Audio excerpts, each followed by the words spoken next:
Bismillah ar-Rahman ar-Rahim. Good morning, distinguished guests, ladies and gentlemen. Kuwait Investment Authority, in association with State Street Bank, welcomes you this morning to the seminar on managing inflation risk. We are honored by the presence of Mr. Jay Hooley, the Chairman, President, and CEO of State Street Corporation. And also we are pleased by the presence of Mr. Peter O'Neill, Executive Vice President, Head of State Street across Europe, Middle East, and Africa. Our seminar today will be addressed by Professor Roberto Rigobon. He's a professor of applied economics at the Sloan School of Management, MIT. And also, he's a research associate of National Bureau of Economics Research and a member of Census Bureau's Scientific Advisory Committee. In addition to that, a long list of other related activities. Honorable guests, please feel at ease to address questions and related issues after Professor Roberto Rigobon's presentation. Professor. Peter. Thank you for your kind words, Mr. Al-Salem. On behalf of State Street, I want to extend our thanks to the Kuwait Investment Authority for hosting this event. Today marks a very important milestone in the relationship between our two organizations, and I'm pleased to see that this partnership has prospered and strengthened over the past 15 years. I want to thank you for your guidance and support since we first came together in 1998. The financial world has seen significant change over that time. The environment is growing more complex, and we see the needs of our clients changing more rapidly than ever. To build long, enduring relationships, we must continually innovate and provide new expertise and insight. I'm pleased that the success of our relationship with the KIA underscores this commitment. And we truly value the insights that we've gained from you. Close cooperation and information sharing is more important than ever, and the best relationships are built on a consistent two-way dialogue. We value your collaborative approach and your desire to expand our relationship in new directions. Trust and respect are values which we hold very highly, and we will continue to grow our relationship based on these values. I also want to thank you for the opportunity that you've given us to talk to the International Forum of Sovereign Wealth Funds, which we will continue to build on in the future. As we look to the future, we are committed to bringing the full extent of our expertise to support your future success. I mentioned the complexity that characterizes the financial world today. Across all of our work, we're talking every day to asset managers and asset owners about the challenges they're facing.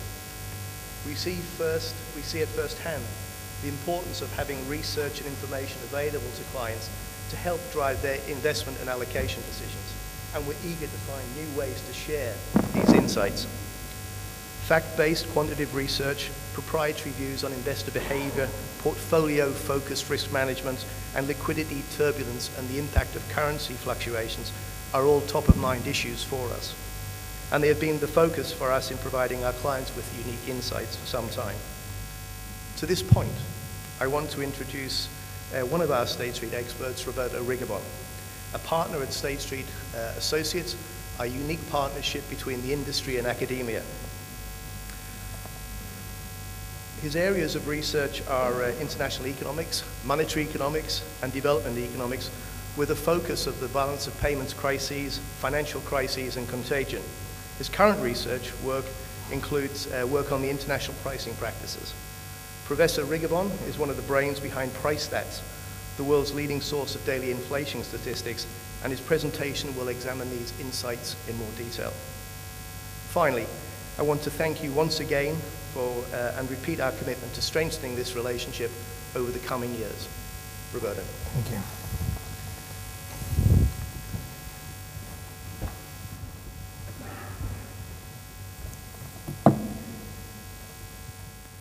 Good morning. Thank you very much for the invitation. It's a great pleasure for me to be here. I am from Venezuela, so I also produce oil. And in fact, in Venezuela, almost all of us are engineers, all related to the oil industry. And in fact, my brother is an expert in oil fields. And he had incredible stories about Kuwait. He came to Kuwait after the 1991 invasion, and he was actually helping Kuwait to close down the fires. That was his area of expertise in America. So he had great stories and memories. This is my first time in the Middle East, and it's a great pleasure for me to be here, especially start the visit with Kuwait. What I would like to do is to talk a little bit about my research. And as you can perfectly imagine, economic research and presentation by economists are really, really boring. I promise you that I will try to break that tradition and try to make this as enjoyable as possible. So let me tell you a little bit what I would like to do and what I have been doing for the last 12 years. I think we have, let me give you a summary. I think we have the technology to change completely the way we construct economic data in the world.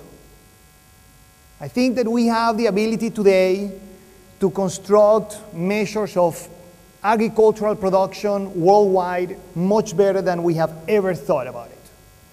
And my research has been not only to construct agricultural production, employment, industrial production, but also prices. And what I want to show you today is all my research that I've been doing with prices.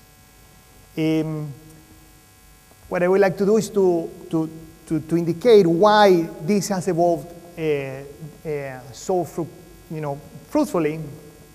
And the reason is, for this research to make a difference, we need the private sector involvement. We need the private sector commitment. And this project could have not existed without the partnership that we have with State Street, which has helped us. And I want to thank Jay for all the efforts that State Street has done through the years in that regard. Let me tell you a little bit about what we are doing. I'm going to show you two things today. I'm going to show you prices, but I also will show you measures of natural disaster. Okay? These are two things that we are trying to change. The first one is things that we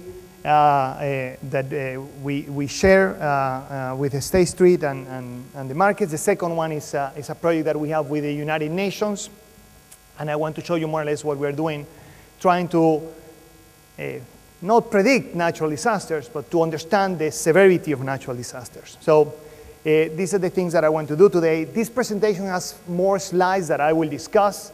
Mostly I need backup in case you ask me a difficult question, okay? I will put a slide and make up an answer. That's kind of the purpose of all the slides. But I will just go to some of them. Let me explain you what we do, specifically on prices. When we go, can I grab this? Yes. Can you hear me if I walk? Can you hear me? Okay. So, how do we collect prices to construct inflation rate in the world? Every statistical office in the world does the exact same procedure. Imagine that we think that Aquafina is an important bottle of water that I drink and you drink in Kuwait. Is that okay? And this is an important item in your basket of consumption. The statistical office, what they do is that they go to a store, a supermarket, every single month. They go, they look at the price, they write the price on a piece of paper, and then they come back. And they repeat that every single month. Nowadays, what they do is instead of writing it on a piece of paper, they write it on an iPad. So it looks more sophisticated, no? But still, what they do is they go every single month, and they show up to the store. This has tremendous problems because imagine that you go to the supermarket and the bottle of water is not there because it's on back order. What should the statistical office do? Assume it's zero? No, that's a bad assumption. So they use sophisticated statistical methods to make up a price. Is that okay? So they guess a price. That's what they do. And in fact, statistical offices are heavily criticized by those procedures. By the way, I have visited 32 statistical offices on Earth. I belong to one, the Census of the United States. I belong to the Scientific Committee of the Census of the United States. So I have an incredible appreciation and admiration for what they do. This is very difficult, and their procedures are the best procedure we have. But about 12 years ago, I thought that maybe we can do this differently. Instead of going a person once a month to the store, why don't we send a computer every day to the store? And instead of collecting only one bottle of water, why don't we collect every single brand, every single size? And that's what we do. We go to online stores around the world, about 72 countries. We collect the prices of online stores every single day. Every price, just to give you an idea, in the United States, we have the ability to collect every day 57 million prices a day. The Statistical Office of the United States collects 80,000 a month. In Europe, England, we have the ability to collect about 35 million prices every day. The Statistical Office is 60,000 a month. So we have an incredible amount of data that we use to construct these indexes. Second, we construct every day, so we can construct measures that are instead of computing inflation once a month, we can compute inflation once a day. And that has important implications on understanding what we can learn from the inflation measures. As I said, we collect data from 72 countries, but truly, we have enough data from about 25 countries, which are the countries where we construct the indexes. I will show you some of them today. But the procedure is, what we did was to change how we collect the data, which is the first step. We collect every day as opposed to once a month. We collect from every product except just a subset of the products. Then we have to learn how the stores behave. And after we know how the stores behave and how they price, we construct an index of inflation. You might wonder if these inflation indexes are similar or not, because these are online stores. And you wonder, for example, in Kuwait, how many of you buy food online? Raise your hand if you buy food online in Kuwait. I have 3, 4. Who gives me a 5? 5 down there. Do I have a 6? 6 down there. Yeah, so very few of you buy food online. So it's a very fair question to ask, is the inflation rate of online similar to the inflation rate online? Are the two similar? And truly, it doesn't matter how many people buy. What truly matters is what the store is doing. For example, we have a supermarket in Brazil, and the Brazilian supermarket takes the prices that they are selling offline, and they put the exact same prices online every day. So guess what happened? Even if only 0.1% of the Brazilians buy online, the prices are identical. Let me just show you the US. Is that okay? The blue line is the price. This is the price level. So the jumps that you see is the inflation rate of the United States. This starts from 2008 to today. The orange line is the inflation rate that we compute every day. As you can see, they are not identical, but they are quite related to each other. In fact, the discrepancy in a period of 5 years has been very, very, very small. And there are some events that are interesting here, kind of at the beginning, no? At the beginning, in fact, the peak of that orange line at the beginning of the sample, that's September 16 of 2008. Do you remember what happened the day before that? That was the crisis of Lehman Brothers. Thank you so much, someone. You were there, I guess. Yeah. You look very unhappy, so probably. So September 15 is when Lehman Brothers go bankrupt. September 16, one day after that, on the 17th, every single store in our data started declining their prices. Every single one of them, except 2 stores. Neiman Marcus and Tiffany's. It took them a while to understand that their clientele was affected, okay? But every single one of our stores started to decline their prices. And as you can see, our prices start to decline much earlier than the official statistic. It takes several months to capture the same size of recession. In fact, this has always been the case. It is the case that online prices, they don't behave exactly the same. Online prices move earlier than offline prices. And the reason is that the stores are moving those prices response to demand and response to shocks much earlier.